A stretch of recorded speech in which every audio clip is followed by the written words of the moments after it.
dirai rien pour le moment, j'ai peur qu'elle ne supporte pas. Ça fait des années que j'entends parler de cancer pour ma mère.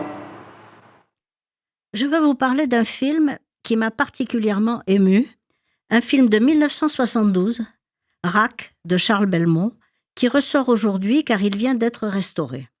Je ne sais pas qui se souvient de ce cinéaste disparu en mai 2011 à l'âge de 75 ans.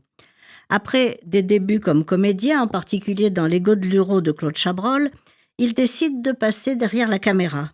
Il va réaliser 8 films, un court, puis 7 longs, marqués par un humanisme, un engagement intime et politique et un attachement à la musique que l'on ressent dans les compositions d'André Auder ou de Michel Portal. Après L'écume des jours de Boris Vian, il a traité plusieurs sujets de société, l'avortement dans Histoire d'A, le travail dans Pour Clémence, la médiation politique dans Les médiateurs du Pacifique. Rak signifie cancer en russe.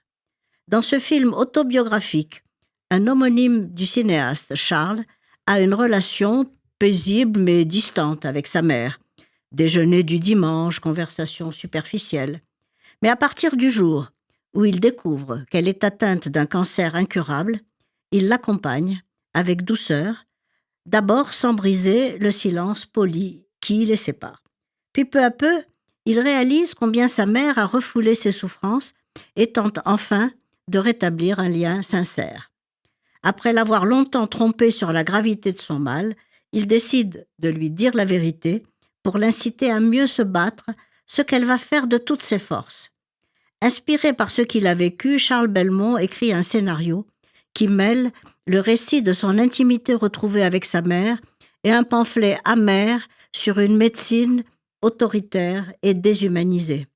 À travers une narration très sensible où les moments de tendresse se teintent d'humour et où, inversant les rôles, le fils gronde affectueusement sa mère, le film nous interroge sur le droit des malades à la vérité. Sa sortie en 1972 avait suscité émotion et débat sur les pratiques médicales de l'époque dans de nombreux festivals. Longtemps invisible, Rak revient aujourd'hui dans une version restaurée et son regard sur la médecine et la communication médecin-patient reste d'actualité.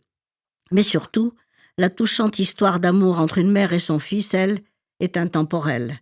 Elle est admirablement servie par 2 immenses comédiens qui nous bouleversent littéralement, Sami Frey et Lila Kedrova, la boubouline de Zorbal grec.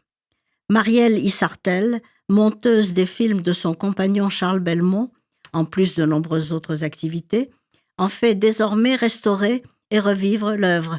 Ne manquez pas Rak de Charles Belmont. C'est un grand moment d'émotion et un très très beau film.